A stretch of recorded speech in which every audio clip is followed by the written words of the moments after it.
दोस्तों, इच्छाधारी नागिन बहुत ही खतरनाक होती है। कहते हैं यदि कोई नागिन के नाग को उससे अलग करता है तो नागिन उसका बदला जरूर लेती है। फिर चाहे नागिन को अपना बदला लेने के लिए किसी का भी रूप क्यों न धारण करना पड़े। नागिन अपना बदला लेने के लिए जब चाहे जैसा चाहे अपना रूप धारण कर लेती है। दोस्तों, आपको कहीं भी नाग नागिन का जोड़ा दिख जाए तो उसे मारना तो दूर, आपको उसे छेड़ना भी नहीं चाहिए, क्योंकि इसका अंजाम बहुत ही भयानक होता है। कहते हैं अगर कोई भी गलती से नागिन के नाग को मार देता है तो नागिन अपने नाग के कातिलों का पीछा 7 जन्मों तक नहीं छोड़ती, जब तक नाग के कातिलों को वो मौत के घाट नहीं उतार दे। दोस्तों, इसी आधार पर आज मैं आपको नागिन के बदले की एक ऐसी सच्ची घटना सुनाने जा रही हूँ जिसे सुनकर आपकी रूह कांप जाएगी। वीडियो शुरू करने से पहले दोस्तों एक बार सच्ची श्रद्धा से कमेंट बॉक्स में हर हर महादेव अवश्य लिखें। दरअसल दोस्तों ये घटना केवल 20 साल पुरानी है। एक बुजुर्ग व्यक्ति के साथ घटित हुई है। जयपाल नाम का व्यक्ति उस समय बिजली बोर्ड में काम करता था और उसकी पोस्टिंग दिल्ली के पालम में थी, जहां वो मार्केट से बिजली के बिल के पैसे वसूलता था। और एक दिन वो अपनी ड्यूटी के समय पर खाना खाकर आराम कर रहे थे। तभी अचानक से एक नाग खिड़की से निकलकर उसके सामने आ जाता है। पहले तो वो नाग देखकर घबरा गए, परंतु पास में खड़े एक लड़के ने डंडा उठाया और नाग के फन पर दे मारा, जिसकी वजह से नाग घायल हो गया। और उसके बाद 4-5 डंडे मारने पर नाग की वहीं मृत्यु हो गई। और उसके बाद उन्होंने नाग को झाड़ियों में फेंक दिया। बाद में जब उनके साथ काम करने वाले कर्मचारी आए तो उन्होंने जयपाल से पूछा कि तुम इतने डरे हुए क्यों हो। तो जयपाल बताता है कि मैंने एक नाग को मारा है।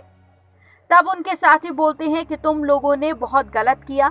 उनमें से 3 से 4 लोगों ने ये कहा कि हमने भी यहाँ कई बार नाग नागिन के जोड़े को देखा है। ये दोनों यहाँ की पास की झाड़ियों में ही रहते हैं और किसी को नुकसान नहीं पहुँचाते। अब नागिन शायद अपना बदला जरूर लेगी। परंतु जयपाल ने ये सब बातें फालतू समझी और इस बात को टाल दिया। कुछ दिन बाद जयपाल का तबादला हो गया और रोहिणी में वो नौकरी करने लगे। उस बात को भूल भी गए। उन्होंने एक नाग को मारा भी है। फिर करीब 10 साल बाद प्रमोशन मिलने की वजह से एक बड़े अधिकारी के रूप में उनकी ड्यूटी पालम में हो गई।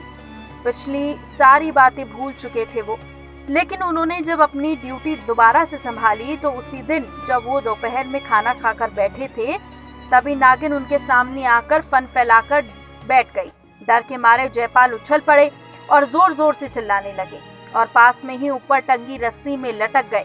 करीब 2 घंटे तक वो रस्सी में लटके रहे, लेकिन नागिन ने अपना फन नीचे नहीं किया। नागिन का फन थोड़ा झुकता हुआ नजर आया तो जयपाल जल्दी से कूदकर पास में खड़ी साइकिल के पास भागे। जयपाल ने जल्दी से साइकिल उठाई और सड़क की तरफ भागने लगे। कई किलोमीटर साइकिल चलाने के बावजूद नागिन ने उसका पीछा नहीं छोड़ा और इसके बाद थकान होने की वजह से रोड पर जयपाल बेहोश होकर गिर पड़े। रोड की दूसरी तरफ कुछ मजदूर काम कर रहे थे। उनमें से एक मजदूर की उन पर नजर पड़ी, तभी सारे लोग उनके पास चले गए। उससे पहले जयपाल होश में आते उन्होंने पीछे से आ रही नागिन को देख लिया और सारे मजदूरों ने मिलकर उस नागिन को भी मार दिया। जब जयपाल को होश आया तो उसने मरी हुई नागिन को अपने पास पड़ा हुआ पाया।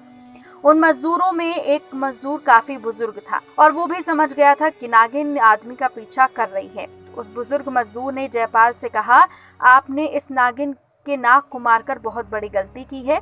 अब ये नागिन 7 जन्मों तक आपका पीछा नहीं छोड़ेगी। इसका जब भी पुनर्जन्म होगा तो वो आपसे बदला लेने जरूर आएगी। ये बात सुनकर जयपाल बहुत बुरी तरह कांपने लगे तो उसने उस बूढ़े मजदूर से इसका उपाय भी पूछा। उस बुजुर्ग ने कहा कि इसका एक ही उपाय है कि आप इस नागिन का पूरी विधि विधान से अंतिम संस्कार कर दीजिए, तभी उसकी आत्मा को मुक्ति मिलेगी। जिस प्रकार एक मनुष्य की चिता सभी विधि विधान से जलाई जाती है, ठीक उसी प्रकार इस नागिन का भी अंतिम संस्कार विधि विधान से कर दीजिए। 11 पंडितों को बैठाकर खाना भी खिलाइए। तो दोस्तों, इस बात से एक चीज तो साफ हो जाती है कि नाग नागिन का जोड़ा हमें कहीं भी दिख जाए तो उसे मारना नहीं चाहिए, बल्कि उसे छूना भी नहीं चाहिए, वरना उसका अंजाम बहुत भयानक होगा। दोस्तों, अभी के लिए बस इतना ही। देखते रहिए धर्म स्टोरीज, जहां आपको सुनने को मिलेंगी धर्म कर्म से जुड़ी सच्ची और अनसुनी कहानियां, क्योंकि धर्म ही सबसे बड़ा कर्म है।